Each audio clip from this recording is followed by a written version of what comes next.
Hi friends, అందరు ఎలా ఉన్నారు? అందరు బాగుండాలి, అందులో నేను ఉండాలి. లలిత త్రిపుర సుందరి దయ వల్ల బాగుండాలని కోరుకుంటున్నా ఫ్రెండ్స్.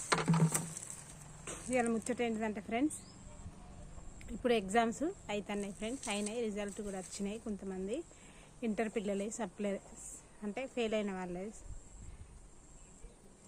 వాళ్ళు దయచేసి ఇదే జీవితం అని అనుకోవద్దు. జీవితము చాలా ఉంది. జీవితంలో ఇది ఒక చిన్న పార్ట్, చిన్న పార్ట్, చిన్నది.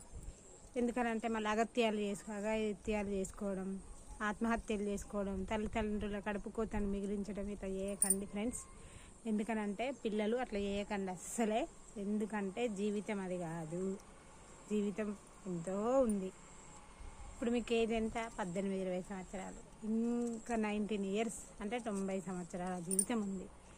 ఇంకా ఇది చదువు, ఉద్యోగము, పెళ్ళి, పిల్లలు, సంసారము, మళ్ళీ పిల్లలకి అన్ని అచ్చట్లు ముచ్చట్లు, పిల్లల పెళ్ళిళ్ళు, మనవరాళ్ళు, చాలా ఉంది జీవితం. కానీ ఈ జీవితంలో అస్సలు చనిపోతా అనే థాట్ అయితే మీకు రావద్దు. ఎందుకనంటే ఎంత కష్టం వచ్చినా నిశ్చయంగా నిలబడి నిజాయితీగా ఉండాలి. ఎంత కష్టం వచ్చినా కష్టాన్ని ఎట్లా దాటిపోవాలి తెలుసా? ఇది ఇష్టం అని దాటిపోవాలి. కష్టము ఇష్టంగా భావించుకుంటే మనం ప్రపంచాన్ని జయించవచ్చు. పిల్లలారా అట్లా చేసుకోకండి. మా ఫ్రెండ్ ఇది అన్నాడు, ఆడదన్నాడు, వానికి అన్ని మార్కులు వచ్చినాయి. ఒకడు ఫుల్ చదువుతాడు, బట్టి వాడు పాస్ అవుతాడు. ఒకడు ఇట్లా చూస్తూనే వస్తుంది, వాడు పాస్ అవుతాడు. కొంతమంది బాగా దీక్షతో చదువుతారు, ఫెయిల్ అవుతారు. అది మన తలరాత. సరస్వతి అమ్మవారి కటాక్షం అందరికి ఉండదు. ఉన్నవాడే మంచిగా చదువుతాడు, ఆయనకి అన్నీ గుర్తుంటాయి. అందుకే ఈ వీడియో. ఇందులో మా పిల్లలు కూడా ఉన్నారు, అందుకే ఈ వీడియో చేస్తున్నా. దయచేసి మీరు ఏది చేసుకోకండి. ఈసారి కాకుండా మళ్ళీ నెక్స్ట్ ఇయర్. మా అప్పుడు సంవత్సరం, మళ్ళీ సంవత్సరానికి వచ్చు. మీకు మధ్యలో ఎగ్జామ్స్ ఉన్నాయి, మళ్ళీ నెలకి రాయండి. ఇప్పుడు దీక్ష చదవండి. ఒక్కసారి ఓడిపోతే భయపడద్దు. ఓడిపోవడం ఎందుకు తెలుసా? గెలవడానికి అని అనుకోవాలి. అట్లా చదవండి. జీవితం మన అమ్మ మన నాన్న, నువ్వు ఇంత చిన్న బాబు, అమ్మ నేను 4 మాసాలు మోసి కన్నది. మా ప్రాణం పోతే తెలుసా మిమ్మల్ని కనేటప్పుడు? మాకు ప్రాణానికి హాని తెలుసా? అయినా మిమ్మల్ని కంటాం. అట్లా ఇంత పెద్దగా ఇంత కష్టపడితే మీరు పెరిగిర్రు. చిన్న ఎగ్జామ్ కోసం చనిపోతారా? మా కష్టం మీరు పడద్దా? మీరు మళ్ళీ పిల్లల్ని కనద్దా? మీకు భవిష్యత్తు విలువ తెలియద్దా? పిల్లల విలువ తెలియద్దా? బంధాల విలువ తెలియద్దా? ఇవన్నీ మీకు తెలియాలి కదా. మీరు పడాలి కదా. మమ్మల్ని చూసుకోవద్దా? వృద్ధాప్యంలో మమ్మల్ని అనాథ ఆశ్రమాలలో వడగొట్టద్దా మీరు? మరి మిమ్మల్ని మీ పిల్లలు వడగొట్టద్దా? ఇవన్నీ ఉంటాయి. ఇవన్నీ దయచేసి ఆత్మహత్యలు అయితే మనసులకు వచ్చినా పక్కకు నెట్టేయండి ఆలోచనని. మళ్ళీసారి రాయండి. ఇప్పుడు ఎవరితోటి సోపతులు, తిరుగుడు, ఎంజాయ్మెంట్ ఇది లేకుండా పుస్తకాల పురుగులాగా చదవండి. ఖచ్చితంగా పాస్ అవుతాడు. ఫ్రెండ్స్, మీ పిల్లలు ఎట్లున్నారు, ఏం కథ అని మీరు ఇంట్లో కూడా చెక్ చేసుకోండి. ఎగ్జామ్ అయిపోయినాక ఇట్లా పెడితే ఆడు తుసుడు కాడే, ఫెయిల్ కాడే అవుతాడు. అందుకే పిల్లల్ని కొట్టడం, తిట్టడం ఇవన్నీ చేయకండి. తండ్రి మెయిన్ చేయకండి. అట్లా అన్నలారా అస్సలు చేయకండి. ఇది కాకుండా ఇంకోటి జీవితంలో బిజినెస్ చేసుకోవద్దు. బిజినెస్ అన్న వ్యాపారం అన్న ఒకటే. బిజినెస్ చేసుకోవచ్చు, కైకిలు చేసుకోవచ్చు, కూలి చేసుకోవచ్చు. ఉద్యోగం అంటే ప్రైవేట్ జాబ్స్ చేసుకోవచ్చు. చదువు లేకుండా బతకచ్చు. చదివే జీవితం కాదు. వేరే దేశాలకు వెళ్ళచ్చు, దుబాయ్ అటు ఇటు ఎన్నో ఉన్నాయి.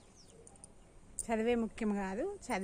చదువు లేదని అస్సలు బాధపడకండి. దయచేసి మీ పిల్లల్ని అమ్మలు నాన్నలు అసలు కొట్టకండి, తిట్టకండి. ఏదో గడప దాటి పడతాడు చూడు చిన్నప్పుడు, తప్పటడుగు వేసుకుంటా అట్లా అనుకోండి. అట్లా అనుకుంటే వాళ్ళు కూడా మా మమ్మీ మా డాడీ ఏమని లేదు కదా అని బాధపడరు. చాలామంది నాన్న కొట్టింది, అమ్మ కొట్టింది అని భయానికి చనిపోయేటాళ్ళు చాలామంది ఉన్నారు. అట్లా చేయకండి దయచేసి. ఎందుకనంటే చదివే జీవితం కాదని నేను ఇంతకు ముందు చెప్పిన, ఇప్పుడు కూడా చదువు జీవితం కాదు. జీవితంలో చాలా ఉన్నాయి. కష్టం లేనాడు ప్రపంచంలో ఎవడూ లేడు. పసి పాపకు కూడా మా మమ్మీ ఎప్పుడు పాలు తాగిపిస్తుందని ఆలోచన ఉంటుంది. కష్టం అందరికి ఉన్నది. ఎంత కష్టాన్ని అయినా కష్టాన్ని ఇష్టంగా భావించితే ఆ కష్టం మనల్ని పక్కకు నెట్టేస్తుంది. పక్కకు నెట్టేస్తే మనం దాన్ని నెట్టేయాలి. అది మానవ లక్ష్యం. అది మిత్రమా, దయచేసి బాధపడకండి. క్రికెట్ ఆడేటోడు ఉన్నాడు, క్రికెట్ ఆడండి. వాలీబాల్ ఆడేటోడు ఉన్నాడు, వాలీబాల్ ఆడండి. క్రీడలలో బొచ్చడు ఉన్నాయి. షటిల్ ఆడండి. ఎన్నో ఉన్నాయి, అవన్నీ వేసుకోండి. సెల్లులలో జాబ్స్ ఉన్నాయి, అవి వెతుక్కోండి. ఆడపిల్లలు ఫోన్ కాల్స్ మాట్లాడుతున్నారు, జియో కాల్స్ 10,000 వస్తున్నాయి. అట్లా వేసుకోండి సపరేట్ జాబ్స్ చదువుకుంటూ. మీ పాకెట్ మనీ మీరు మీ అమ్మ నాన్నని అడగకండి. ఎన్నో ఉన్నాయి కష్టపడాలంటే. ఉదయం తెల్లారుతుంది 6 గంటలకు సూర్యుడు ఉదయించేటప్పుడు. ఉదయం నుండి సాయంత్రం దాకా మనం ఈ కాలం వెనుకటే 7-8 గంటలకు దీపం కట్టేసి పడుకుందరు. కానీ ఇప్పుడు 10-12 అవుతుంది సెల్లులలో మీరు పడుకోసరికి. ఆ 3 గంటలు కేటాయించండి సెల్లులో, మీకు జీతం వస్తుంది. ఎందుకు భయపడడం మొగుడికి? అమ్మ నాన్నకి ఎందుకు చేయి దాపడం? మీకు 18 సంవత్సరాలు వచ్చినాయి, పని చేయండి. మంచి వయసే, పనిచేసే వయసే అది. వెనుకట పాలేరు ఉంచిర్రు, బర్రెలకు తోలిర్రు, ఎడ్లకు తోలిర్రు, గొడ్లకు తోలిర్రు, గొర్రెలకు తోలిర్రు. ఆడపిల్లలు 6-7 సంవత్సరాలు వస్తే ఇంట్లో పని స్టార్ట్. ఇప్పుడు మిమ్మల్ని 20 ఏళ్ళ దాకా కూడా పని ముట్టడి ఇస్తలేదు. అబ్బో నా కొడుకున్నొస్తుందని తల్లి, అయ్యో నా కొడుకున్నొస్తుందని తండ్రి. ఆ నొయ్యడమే నొత్తది అనడమే మా తప్పు. పని చెయ్యాలి. మా పిల్లల్ని చేపిస్తా నేను, నా కొడుకుతో అన్ని పనులు చేపిస్తా.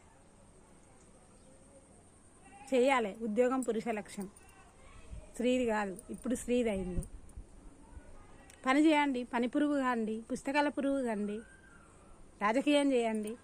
చదివే ముఖ్యమా? చదివితేనే బతుకుతామా? వెనుకటి వాళ్ళు బతకలేదా? 2025 సంవత్సరం భూమి పుట్టిన కాడ నుంచి 2025 సంవత్సరం ఇది. ఇన్ని సంవత్సరాలు ఇట్లనే బతికిండ్రా? అన్ని పనులు చేస్తేనే బతుకుతాం. ముస్లిమ్స్ వాళ్ళు ఉన్నారు, వాళ్ళు ఏం చేస్తారు? 10 మందిని అంటారు. కన్న తర్వాత ప్రతి ఒక్కరు మగ పిల్లగాళ్ళని పనికి పంపిస్తారా? చెప్పుల షాప్లో కూడా ఉంచుతారు. మనం అబ్బో మా ఓడు చెప్పుల పని చేస్తాడా అంటాం. అట్లా అనద్దు. ఏ పనైనా పనే అన్నం పెడుతుంది. పనే దైవం. మళ్ళీ చెప్తున్నా, ఎగ్జామ్స్ అయినాక బాధపడకండి.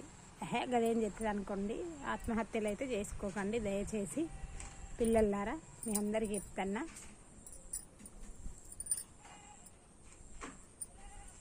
అమ్మ నాన్నలు కూడా దయచేసి పిల్లల్ని ఏమనకండి. ఏమన్నా అంటే వాళ్ళు బాధపడతారు, మనసు నొచ్చుకుంటుంది. అసలు అట్లా చేయకండి. చేస్తే మన పిల్లగానికి మనమే హాని చేసినట్టు అవుతుంది. ఆడపిల్లకైనా మనమే హాని చేసినట్టు అవుతుంది. అసలు ఏమనకండి, ఈజీగా తీసుకోండి. చిన్నపిల్లగాడు ఏదో చిన్న తప్పు చేస్తే మందలిచ్చు కూడా మందలేదు. చిన్నప్పుడన్నా మందలిచ్చినాం, కానీ ఆ మందలింపు కూడా చేయద్దు. మస్తు సున్నితమైన మనుషులు ఉంటాయి. కొంతమంది దండోళ్ళు ఉంటారు, కొంతమంది సైలెంట్ ఉంటారు. గడబిడ మాట్లాడిన వాళ్ళు కూడా సున్నితంగా మనసున్న వాళ్ళు ఉంటారు. అసలు అట్లా చేయకండి దయచేసి. ఈజీగా తీసుకోండి. సంతోషంగా ఈరోజు ఎట్లా నడిచిందో కాలము అట్లనే అబ్బాయిని చూడండి. చూస్తే అబ్బాయి బాధపడడు. మిత్రమా, అవునా కాదా మిత్రమా? బాయ్.